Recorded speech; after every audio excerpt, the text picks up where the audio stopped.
जाम नवासली में करबला के शहीदन के भेटा पेश करण लाइ 9 मुहर्रम हराम जो मातमी जुलूस बरामद कयो वियो।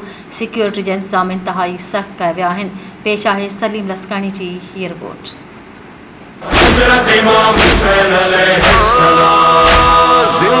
हुसैन उसका है किरदार भी जिंदा। 9 मुहर्रम के हवाले से बिल्कुल हींअर जेके मातमी जुलूस आहिनि जेके नवाबाद में बरामद थी चुका आहिनि। मुख़्तलिफ़ इमाम आरगान जेके जुलूस आहिनि नवाबाद शहर में मुख़्तलिफ़ अची नवाबाद में गॾु थिया आहिनि। जेका हींअर अज़ादारी बिल्कुलु शुरू आहे। जेको ज़ोहर वारी नमाज़ जेको 1:30 बजे बिल्कुलु जेको मेवल शाह ते नमाज़ अदा कई वेंदी। उन खां पोइ जेको आहे संगरन चाकू ऐं गुर्जन जो जेको मातम कयो वेंदो।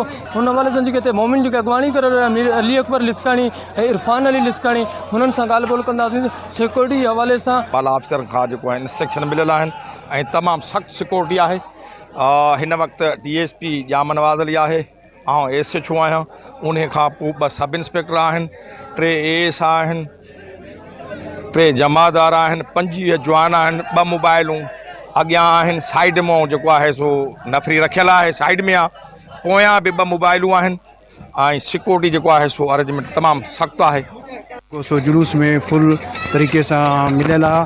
जुलूस के हलाइण लाइ जुलूस जा जेके इंतज़ामात आहिनि असांजी पंहिंजी सिक्योरिटी बि मौजूदु आहे जेका जाफ़रिया यूथ जी जेको जुलूस खे पंहिंजे रूट ऐं रस्ते सां हलाए रही आहे। हिते लस्कानी बिरादरी जूं तमामु सुठियूं काविशूं आहिनि ऐं हर जॻह ते सबील इमाम हुसैन ऐं उनखां सवाइ लंगर न्याज़ ऐं सेक्रेटरी जो बि फुल प्रूफ इंतज़ाम तमामु असांखे दिलि सुकून ऐं राहत नसीब थिए थी।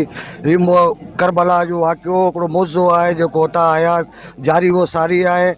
असीं इन करे 9 मुहर्रम ते हर साल जीअं अदा करण जे सिलसिले में लस्कानी बिरादरी सां गॾु शामिल आहियूं ऐं धरती टीवी वारनि जो बि असीं शुक्रगुज़ार आहियूं जे लाइव कवरेज करे पई तमामु घणो सुठो।